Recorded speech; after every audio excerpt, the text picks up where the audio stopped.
Hello, and welcome to A Crosstalk, a series hosted by Renew America Together, focused on fostering bipartisan dialogue, encouraging civil leadership, and healing the political divisions of our current American society.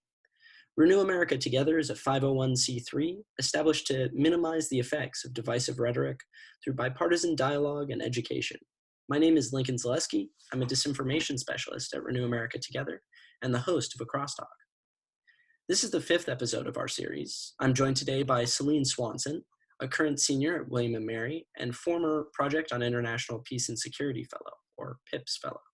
Selene, welcome to the show. Thanks for having me, Lincoln. Yeah, it's our pleasure. We're going to jump right into the first question, so I hope you're ready. You've spent the past 8 months working on an intensive research project about an issue that you feel is plaguing the United States. Could you give the audience a short overview about the specific problem that you've recognized? Yeah, absolutely. So the problem I focused on in my research project was effective political polarization. So you might have heard of ideological polarization, which is difference in opinions on the issues. But what I was really interested in was effective polarization, which is less so about what you believe and more about what group you belong to. So what we're seeing is that Americans increasingly dislike and even hate members of the opposing political party. And that's a really big problem, and it's having some big effects on our society. So one of the things we're seeing is that there's less willingness to socialize with members of the opposite political party. We're seeing surveys where parents are saying that they would be upset if their children married someone from the opposing political party. So these are very troubling signs for our country. Absolutely. Those are definitely concerning signs. It's something that we at Renew America experience all the time. How did you come to identify domestic polarization as an issue that you personally wanted to work on? How did it affect you, and how did you determine that you wanted to work on this project? Yeah, absolutely. Well, as you know, I was part of the Project on International Peace and Security, and we spend the fall semester of that research group pitching different ideas for research projects. And I had lots of ideas, but my heart wasn't in them, and the team could tell. So one day they sat me down and they said, "But what do you really care about? What's keeping you up at night? What are you thinking about?" And what was really on my mind was the 2020 election. It was coming up, and everyone seemed to be talking about the possibility of violence afterwards if people didn't like the results. And I was really worried that we were going to have actually an insurrection immediately after Election Day, not so much on the day when they were going to be certifying the Electoral College. So that was a problem that was just really on my mind based on what was in the news. And it was a great time to be studying it, obviously. And so it became a lot less hard to convince people that it was a serious issue about halfway through my project. Absolutely. It's incredible that a premonition that you had ended up coming true, even if it wasn't at the exact moment that you would have predicted it to be. But definitely super interesting research and the perfect time to look at this kind of stuff. And as part of this research, you developed policy recommendations for combating this domestic polarization, like we saw on January 6th with the insurrection, and as we've seen anecdotally over the past 2 years or so. Could you describe your policy proposals to the audience? Right. Yeah. So I think anyone can point out a problem. There's certainly lots to choose from, but it's also important to try to find solutions. So the solution, or one of the solutions I identified, was something called the Deliberative Forum. And I want these to be implemented at the local level across America in towns that are politically divided and there's significant division. So a deliberative forum brings together a randomly selected representative group from the population to deliberate on an issue. So if this was hosted at a local level, they would deliberate on a local issue, maybe something to do with schools, things with roads, community centers, sort of things like that. But the function of these deliberative forums would be to bring neighbors into contact with one another, get them to meet one another, talk to one another, and hopefully find some common ground. I think it's a lot harder to be rude and think terrible things of the other person when they're right in front of you instead of on Facebook. So these sorts of deliberative forums have actually been used around the world. There's a group at Stanford called the Center for Deliberative Democracy, and they host deliberative polls. And they hosted one in Northern Ireland, and what I learned from that poll and what I read about that made me really hopeful that this is something that could work in the United States. So as we know, Northern Ireland is a highly divided society. And they hosted a deliberative poll in a town in Northern Ireland to bring together parents of Protestant and Catholic school children to discuss the future of local schools. And what they found is after bringing these parents together and having them talk about the issues for a few days, there was greater support for greater religious mixing within schools, and they showed greater levels of trust for people of the opposite religion. So I think if it can work there, it can work here. Well, that's a fantastic idea. I didn't know that about Northern Ireland. It's a very exciting and promising idea that you have a society as divided and split along two lines. You could think, sure, the Catholics and the Protestants. You could also think Republicans, Democrats. So that's fantastic strategy.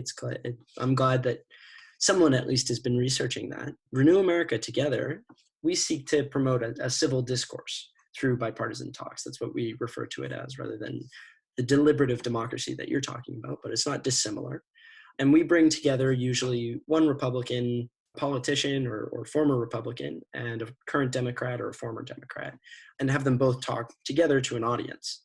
And so through these education campaigns, similar to the policy ideas that you've proposed, we've been able to kind of encourage this bipartisan dialogue. However, a lot of the time, critics often cry, this is too little, too late. There's no way you can get an entire society of 330 million people to have a discussion together, especially for our attempts for combating domestic polarization and the partisan environment in general. So why do you believe that these talks that you're proposing and the kind of talks that we've been enacting will be successful in the long run? Well, that's certainly a powerful argument, and a lot of people are saying that, but my response would be it can't be too late. If it's too late for this kind of bipartisanship, kind of communication between citizens, it's too late for our democracy, and I'm not ready to give up on it quite yet. So I would caution people away from being too defeatist about that. The reason that I think these forms work and why they've worked in the past is because of something called contact theory. Basically, science shows that just being around someone long enough will make you like them. And you might think, well, I've been in a car on a family road trip, and I don't believe that's true at all. And that may be true, but if you think about the people that we end up being friends with, or the people that we end up being in relationships with or married to, a lot of those relationships and that liking that we form is actually just by proximity. People who lived in our freshman hall, people who worked just a few desks away. So we hope that by bringing these people into contact with one another, we'll get those wheels turning. Humans are social animals. And then additionally, I think these talks are really valuable because they'll introduce people to more modal members of the opposing party. So if you're a really big Republican, maybe the only Democrats you're seeing are on Fox News or MSNBC, and these are talking heads, and they're really far to one side. So you don't know what an average Democrat who lives in your community is really like. And the same goes for Democrats. Maybe they're only seeing really far-right Republicans on the news. So introducing these people to one another as normal people who have the same issues and the same goals for their community, I think that holds great promise. I do have to do this, unfortunately. As a PIPS fellow myself, I have to ask you a really tough question. It's going to challenge your project as much as I can so that you can give me an answer that just knocks me out of my seat. And your project seems like real common sense, right? We live in a society that's incredibly socially divided. People live in echo chambers. They only interact with people with the same political ideologies, with the same fundamental core beliefs. And our current media environment and our political climate are just incredibly polarized. And the extremes of both parties are dominating our headlines, our media, and our news feeds. So the clear solution to this project is bring people together and close this huge gap and the gaping chasm of our political affiliations in our American society. So why hasn't it been done by elected government officials? Like, those are the people who theoretically would be the ones that want to fix our American society. And if the answer is that it hasn't been done because the bipartisanship or regular partisanship, the polarization, it benefits them, then is there any hope at all in beating the partisan monster that is the media, who benefits from this, and political parties that may benefit from this? Well, that's a really good question. I would agree with you that these kind of shocking headlines that drive Americans further apart do benefit the media, but I wouldn't say this extreme partisanship actually benefits politicians. Stoking the flames of partisanship can maybe help them win an election in the short term, but in the long term, we've seen it often creates a beast that they cannot control.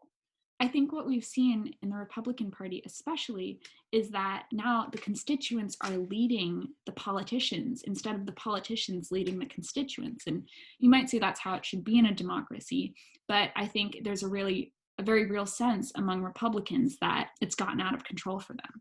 So I wouldn't say it benefits them. I think the reason something like this hasn't been attempted is mostly a problem of outlook. Political polarization is a big national problem.